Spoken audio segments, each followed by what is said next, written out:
Hello everyone, and welcome to Mississippi's Voice of Agriculture, brought to you by the Mississippi Farm Bureau Federation. I'm John Kelleher. This edition, the Mississippi River flooding in the South Delta and in the Batcher land south of Vicksburg has reached catastrophic levels not seen since the Great Flood of 1927.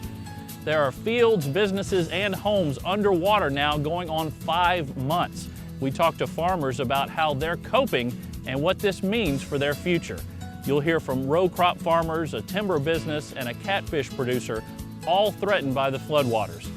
Then you'll see how the Mississippi Farm Bureau Federation is helping farmers reach people who will listen and can make changes to issues along the Mississippi River. Plus, we'll say goodbye to a longtime Federation employee and hear the well wishes for those who know him best. Those stories and more after the break. Look, I know there are a lot of questions out there about antibiotic use in livestock production, but here are the facts. There are multiple USDA safeguards in place to ensure meat and other foods are safe and do not contain antibiotic residues.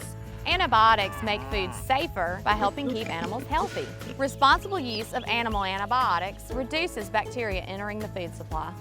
We want to produce the safest food possible because we feed our family just like you feed yours. Welcome back to Mississippi's Voice of Agriculture, brought to you by the Mississippi Farm Bureau Federation. We're in Sharkey County. This is a very special show for us. We wanted to bring attention to what you see behind me. Believe it or not, this is a soybean field. There is currently 550,000 acres flooded in the state along the Mississippi River, and 225,000 of those acres are farmland. This land has been underwater longer than any flood in the state's history. And right now, all businesses, homeowners, and farmers can do is wait for the water to go down. This is the road David Doyle uses to access his fields in Claiborne County in the southwest part of the state along the Mississippi River. On a typical day in March, he'd be planting corn. Now, he can't even make it a few yards before it's unsafe to go farther into the flowing water. He has hundreds of acres underwater. It's a bad feeling, and when I first leased this farm back in '96, you would flood like 1 out of 7 years you'd have river. Now, if it doesn't flood 1 out of 10 years, you're lucky. Yeah. It's every year now, every year. Further north in Warren County, Mac McKnight farms land just off Highway 61 north of Vicksburg. While sandbags are in place as a precaution for the city, McKnight's land looks more like a lake than farm. Nearby, consider this a kind of dry storage as farmers park their tractors on higher ground so they aren't damaged by floodwaters. Hundreds of homes, a lot of farmland that hasn't gone under, didn't even go under in '73. It's just a lot of folks that's never had water in their houses and their shops and over their farmland that they're experiencing that this year. So it's just another year for me, but it's really affecting a lot more folks this year.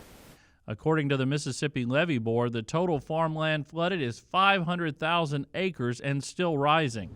Mississippi Farm Bureau Federation President Mike McCormick and staff toured farmland by plane to get a full understanding of just how bad the situation is. It'll definitely have an impact. It's going to have an impact on the farmers and their ability to get their crops in this year in this part of the world. It's going to probably affect the little local communities more than it is on a national basis. But certainly if the farmers aren't farming, they're not buying fuel, they're not buying inputs for their farms. So there's just the local economies in the local towns up and down the Mississippi River in these Delta counties, it's going to have a huge impact. Charlie Darden and Carl Holcomb flew this particular tour for Federation staff. Starting on the Louisiana side of the river, passing over the Steel Bayou structure, north to Cary, Mississippi and Holly Bluff, then back to Valley Park. The tour shows the massive effect flood is having on farming, wildlife, and rural living. To actually get up and to go see, and then to know that when you're flying over a house that's sitting there with 4 feet of water in the front door, there's a family that lives in that house. And there's somebody that's displaced by that. Or you fly over a business, when you start saying, okay, now what's the economic impact of the fact of all these farm acres that are not in production? What's it doing to the timber that's out there? Now we're displacing wildlife. Unfortunately, scenes like this are becoming the norm rather than the exception. With every passing day, water still in the field means less crop and less income for farmers, and in some cases, less chance a crop can be grown at all. So farmers play the waiting game and pray the river recedes in time. Just to be able to plant the last crop that I would plant here would be soybeans. I'd have to be able to get them in before the end of June. And anything like in 2011, I didn't plant a crop. It was been July, and I just said I'd draw the line, just bite the bullet and go head on. We still make a crop every year, but you know, how would the normal person say, you know, your salary this year is going to be cut 30%, 40%. You know, that's kind of how it trickles down to us. You know, it might take a while to get there, but it always affects your pocketbook. Coming up next, we'll take you to one business so tired of being flooded, they built their own levee system. But right now, they are fighting more than floodwaters. We'll tell you more after the break. Over the last few years, GMOs have gotten a bad rap with the media and with the general public. However, the facts are pretty clear. Not only are foods derived from GMO crops just as safe as foods from non-GMO crops, hundreds of scientific studies have shown them to be nutritionally the same. Marketing experts have led you to believe that products labeled non-GMO are superior. Don't be misled. As the wife of a Mississippi farmer, I want to educate you about the products that we grow and feed our family and yours. Welcome back to Mississippi Voice of Agriculture, brought to you by the Mississippi Farm Bureau Federation. J.M. Jones Lumber Company has been a family-owned business for 5 generations, but unfortunately, they've spent over 100 years of that fighting flooding. Now, in addition to the rising Mississippi River, the Jones family is fighting something else to save their business. For 5 generations, the Jones family has worked the same sawmill. The quality hardwood lumber they produce literally travels around the world. But each year they wonder if this year could be their last. J.M. Jones Lumber Company survived the Mississippi River floods of 1927, 1973, and 2011. Now the fight against the river happens almost every year, according to Howard Jones, Vice President of J.M. Jones Lumber and 4th-generation forester. The ground, the seepage is tremendous now because the river's been up for so long. And I don't know if this is just going to be the new norm. You know, they talk about having 100-year floods and 500-year floods. Well, we're having them every other year now. Jones and his family began building their own levee system around their lumber yard in 1997. It holds the river out, but with the vibration caused by the sawmill and the soaked ground from the rainwater, the family has to shut the mill down for days at a time so the ground won't crumble out from underneath them. Still, Jones has spoken to everyone who will listen about changes that need to be made to slow the flooding. There's now a lawsuit that Delbert Hosemann, the Secretary of State, has filed on behalf of the 16th Section school lands against the Corps of Engineers. There's over 300,000 acres now of private landowners who have joined in this lawsuit, who are tired of their land being flooded. So the Corps is being sued now based on their policies. Despite holding back the water at the mill, Jones is also concerned about the damage flooding will do to the forests he logs and the future of those trees. Many of the species of trees have not adapted the ability to sit in water for months at a time, making the trees degrade at a rapid rate. Also, Mississippi River floodwaters leave behind sand, making the soil less than ideal for new trees to grow. Jones says this will affect the timber industry in the near future. Combined with a 25% tariff on all his goods going into China, Jones feels surrounded on all sides and left wondering when or if it will all end. If the river wasn't so high and hadn't been so high for so long, we would be logging in the Batcher land, which has a lot of the species that we don't sell to China. The number 1 species we sell to China is red oak, and red oak grows in the hills, and we're forced to work in the hills right now because we cannot get in the swamps. So it's just, the 2 things are really tied, very much tied together. It's a terrible timing to have a high tariff with China. After the break, a look at how one catfish producer in the Mississippi Delta is coping with the floodwaters surrounding their ponds.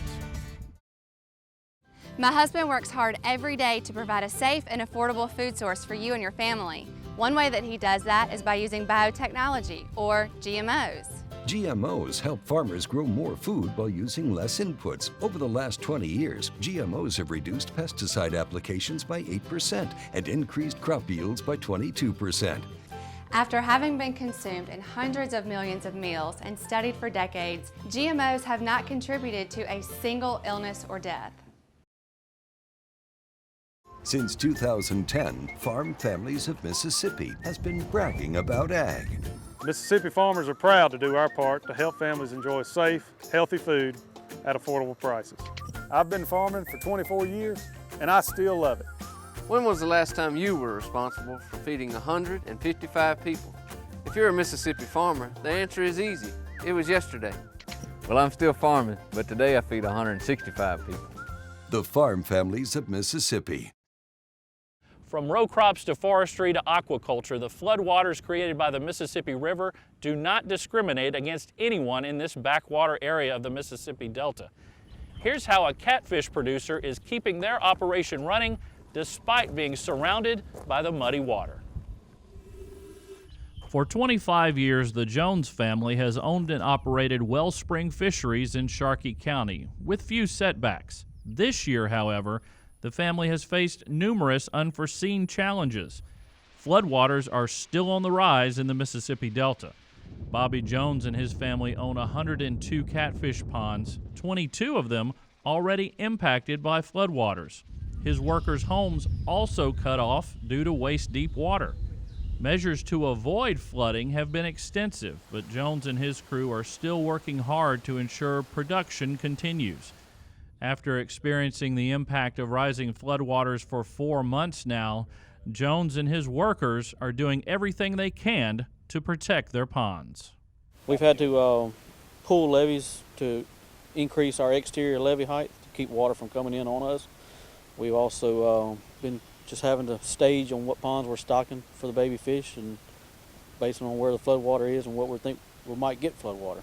We haven't stopped at all, but we'll be just trying to strategize on where we will be placing our baby fish coming out of the hatchery based on what ponds might or could get water in them. From this drone footage shot by Jones, you can see how close the water is to many of the ponds. The brown water is a flooded soybean field, while the blue water are the ponds he's protected so far. The backwater flooding, combined with the excessive amounts of rainwater from the spring, will affect the amount of catfish produced this year. On average, the Jones fisheries hatch 75 million fish annually. This year, though, Jones predicts they will be lucky to hatch 50 million. Despite the anticipated drop in production, Jones and his crew will still work hard to care for the fish. We're trying to keep going full speed, but protect our investment as it has. Actually, we put more hours in trying to protect our land from the water than actually cutting back. We've actually done more work. Jones knows the floodwaters are not just impacting him and his business. He says the floods are affecting row crop farmers, local parts stores, restaurants, and many other related businesses in small-town Mississippi, many of which he fears will never recover this time around. Yeah, I see it years down the road. You know, there's probably part stores that'll be gone that won't recover from this, if I had to guess. The solution is just getting the pumps in and oh yes, 100% pumps. And when we come back, is anyone listening to farmers dealing with flooding along the river, and who can make the decision to fix the problem? We'll show you how the Mississippi Farm Bureau Federation is bringing the two sides together.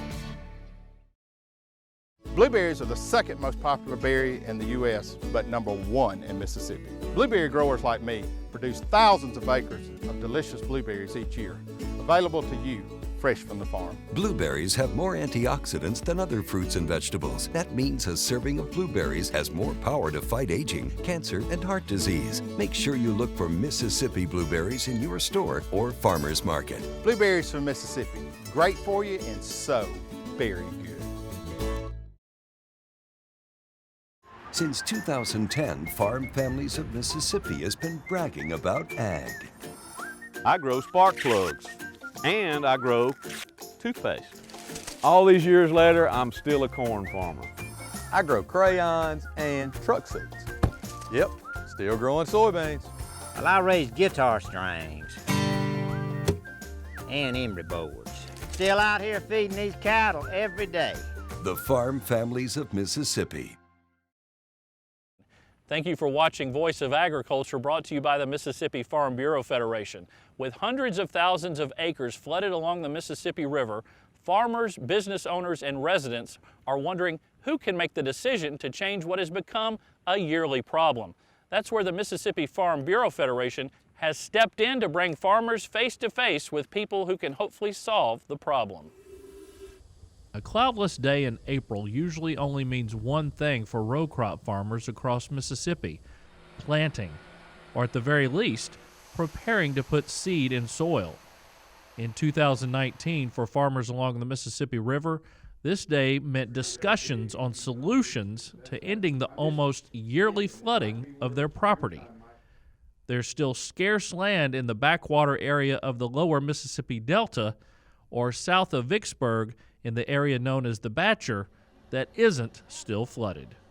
With the Mississippi Department of Agriculture and Commerce, the Mississippi Farm Bureau Federation arranged this meeting with USDA's Risk Management Agency's administrator, Martin Barbary. He's a farmer himself. He deals with flooding issues in Illinois, so he can empathize with what they have going on and understand the complexity of this issue and maybe ways that he can look in to help. So I think it was a very good meeting, and he was very helpful.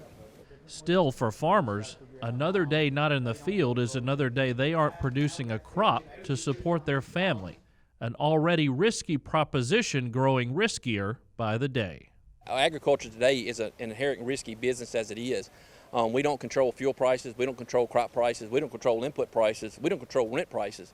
And it's beneficial when you know what you can plant on a specific date.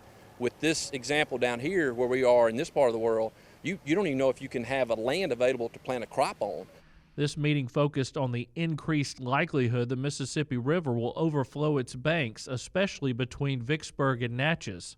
Since 2010, farmers have dealt with flooding 80% of the time.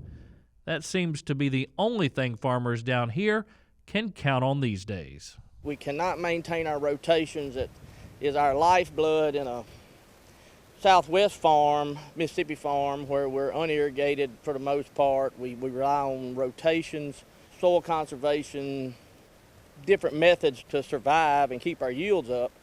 And then on the economic side, it's just you can't make any plans. You can't, as far as equipment purchases, the industry's pushing us to earlier dates in the year, wanting to know what our seed choices and seed purchases are, and we can't make that decision on time. Even with the frustration, there is hope.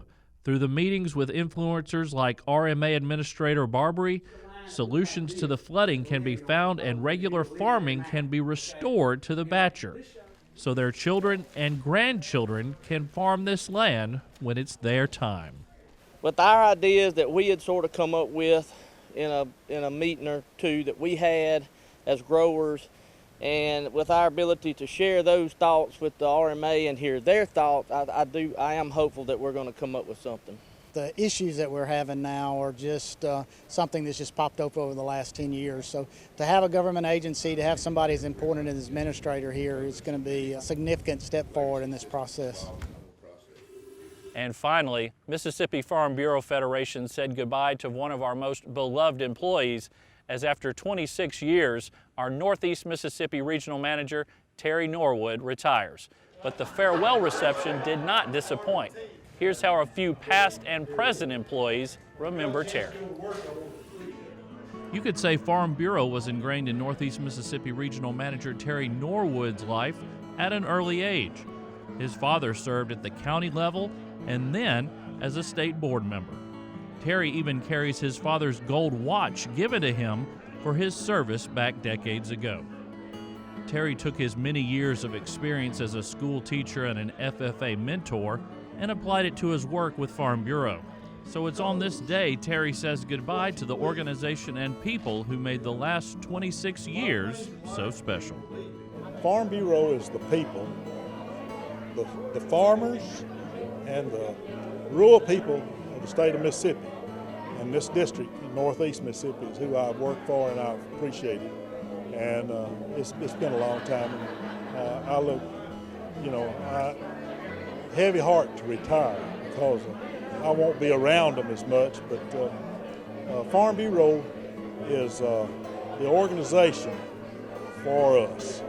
Honored by Congressman Trent Kelly as well as past Farm Bureau presidents on this day in Pontotoc, it's Terry who stands out among family, friends, former students, and co-workers. The way he was raised and his background and everything, it was a Farm Bureau background. And as time went on, of course he improved in his job and he just did a good job. I'm very proud of him. Terry is one of the best that you'll ever find. He knows his people, he loves his people, they love him back. That's all it takes. Terry Norwood was an asset to Farm Bureau, an asset to agriculture in Mississippi. I've known Terry my whole life, being from a Farm Bureau family. I've known him when I was a little kid. It was an honor and a privilege to work with Terry. Wish him well in his retirement, and it'll be big shoes to fill for not just his replacement, but for all of us. I love Terry like a member of my family. One thing about Terry is that Terry is dependable. I've never needed Terry that I could not call on Terry, and he was right there to help. And that's something you can't say for everybody this day and time, and that means an awfully lot. He's dedicated his life to helping young people and our farmers and ranchers across the state. And he always did it with a smile, with a great personality. He's a people person and just someone that everybody wants to be around. He's going to be truly missed. Thank you for watching Voice of Agriculture, brought to you by the Mississippi Farm Bureau Federation. Please say a prayer for our many farm families whose operations are shut down due to flooding along the Mississippi River. You can also spread the word about what's happening by following the Mississippi Farm Bureau Federation on Facebook, Twitter, and Instagram, and sharing the posts you see there. Thank you, and we'll see you next time here on Voice of Agriculture.